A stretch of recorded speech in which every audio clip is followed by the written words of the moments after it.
Hey guys, Troy Francis coming at you with another video now. We are in front of Charing Cross train station, and coincidentally, this is actually the location where one of my most popular videos ever was filmed. But I don't think it was to do with the location, I think it was to do with the content, because it's that video about a guy who was a 31-year-old virgin, and it was one of those Reddit stories. This dude was 31, he'd never got laid, he was asking what to do about it, blah blah blah. And I think just the title, it's a bit clickbaity, just draws people in, and so people still comment on that video even now, go, oh my god, I'm 32, I'm still a virgin, blah blah blah. And it's like it's like, yeah man, I'm not sure that I want my greatest work ever to be about some dude who hasn't got laid into his 30s. Although no disrespect to that guy, because listen, it's tough out there, I get it. But anyway, bit of a detour there. So picking your battles as far as social dominance is concerned, okay? So what do I mean by that? Well, quite frankly, when guys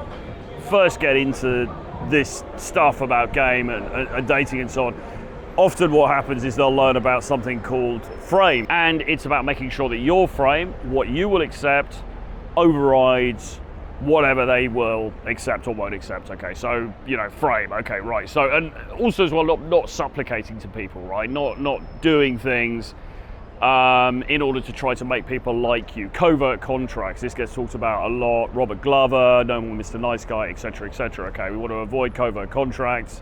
We don't want to do things just to try to appease people. We want to do the stuff that we want to do, and we don't want to do the stuff that we don't want to do, okay?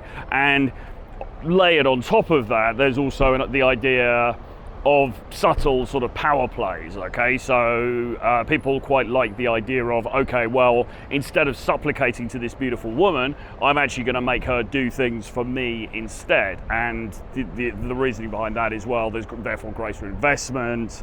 She's going to invest in me more because she's done something for me.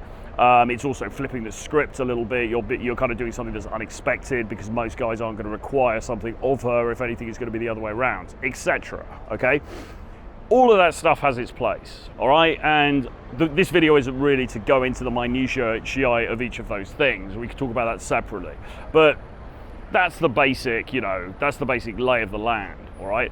Now, the issue is that guys will learn about this stuff. They'll learn about frame, they'll learn about dominance, they'll learn about sort of dominance hierarchies and being the alpha, being the guy at the top and not letting people mess with your frame and so on. And they'll then want to try to extend that into just these completely inappropriate other areas of life where it's just totally unnecessary, like, a family dinner or going home to your grandmother at Christmas or whatever. It's like, right, who's holding the frame? Who's holding the frame around the Christmas dinner at family, family time? A guy that we coached recently, he was talking about being in a co-working space, and somebody asked him for a glass of water, and he was like, should I have refused to bring her that glass of water as a kind of a power play? And I'm like, bro, I mean, does it really matter? I mean, you've got to pick your battles. So in certain contexts, yes, it might be appropriate and it might be useful or valuable to kind of play those games a little bit, not acquiesce to somebody's demands, to hold the frame, to hold the upper hand, for sure.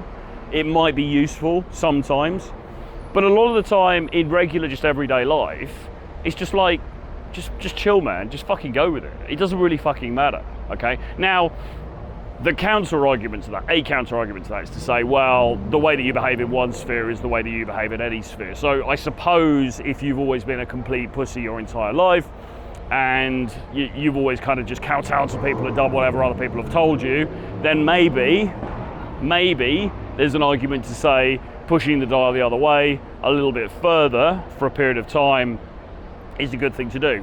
Maybe. I still think in the end, sometimes you just got to chill. Not everything has to be a huge battle. Not everything has to be this massive battle for dominance, okay? If you're in a bar and some guy starts hitting on your girlfriend, okay, that's a different thing. If you're sitting down for a couple of quiet drinks on a Sunday with your dad, okay, that's not the time, in my opinion, to be trying to hold frame or to try to, out-dominate him or anything else, unless, you've got some kind of weird relationship with your father or whatever. But you get what I'm saying, right? I think there are certain times when this stuff is appropriate and it's useful to practice, and there are other times when, quite frankly, it's not worth it, all right? Because life is stressful enough as it is. In general, right, we want to get on with people. We want to rub along with people well.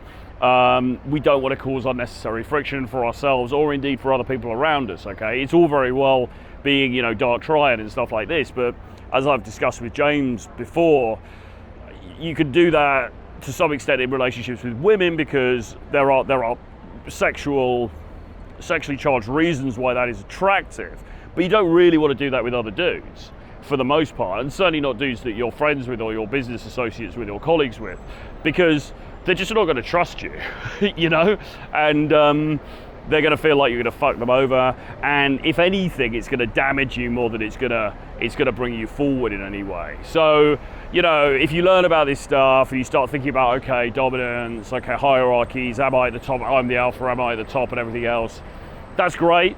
It's interesting stuff. It's worth thinking about, but don't take it to the nth degree. Don't worry about getting into some frame battle with, I don't know, the barista at the local coffee shop, okay? It's just not fucking worth it, okay? Grow the fuck up, right? There are more important things to worry about. There are more relevant and appropriate times in which to practice this stuff. Anyway, I hope this has helped. Please do give me a like on your way out. Hit subscribe to the channel. If you're interested in improving your dating life, then I work with guys both remotely on Zoom and also in person. So my email address is troyfrancis7laws@gmail.com. That's troyfrancis7laws, L-A-W-S, @gmail.com.